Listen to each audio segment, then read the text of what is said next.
तुम परेशान ना हो, मैं अभी तुम्हारे बाप से बात करती हूँ। देखिए जुबैर, मैं आपको आखिरी बार कह रही हूँ, मुझे अभी और इसी वक्त बकरा चाहिए। अपने बेटे की तरफ तो देखें, कितना कमजोर हो गया बकरे के इंतजार में, खाना पीना तक छोड़ दिया उसने। जीनत जीनत, मैंने भी तुम्हें कितनी बार कहा है कि मेरे पास पैसे नहीं है इस बार कुर्बानी करने के लिए। वो तो बच्चा है, ना समझ है, तुम तो समझदार हो, बड़ी हो, तुम समझाओ उसे। खामखा की जिद क्यों है तुम दोनों ने?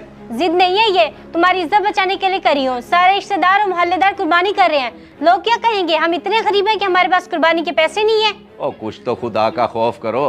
कुर्बानी अल्लाह की राह में की जाती है, दिखावा करने के लिए नहीं। अगर नहीं है गुंजाइश तो फिर क्या फर्क पड़ता है कि लोग क्या कहेंगे? चलो ठीक है, अगर आपको फर्क नहीं पड़ता तो कोई बात नहीं, मगर हमें पड़ता है। चलो यान, तुम्हारे नाना के घर चलें, अब से वहीं रहेंगे हम। बिल्कुल सही फैसला किया आपने अम्मी। अब्बू तो कोई चीज मानने वाले नहीं है, इनको बीवी बच्चों से ज्यादा पैसे अजीज हैं। बिल्कुल अपनी माँ की जुबान बोलने लग गया तू।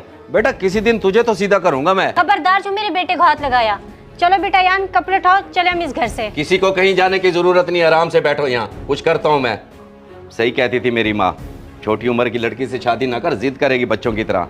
जलील करके रख दिया।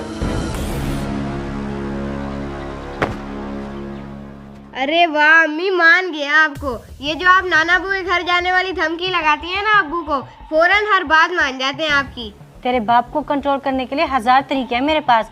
बेटा तू देखना, तेरा बाप बकरा लेकर ही आएगा। चलो आप बैठो, मैं खाना लेकर आती हूँ।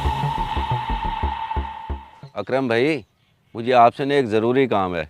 50,000 रुपये की ज़रूरत है, ईद के फ़ौरन बाद दे दूंगा। 50,000 का तो कोई मसला ही नहीं है, लेकिन तुझे कोई इमरजेंसी तो नहीं पड़ गई?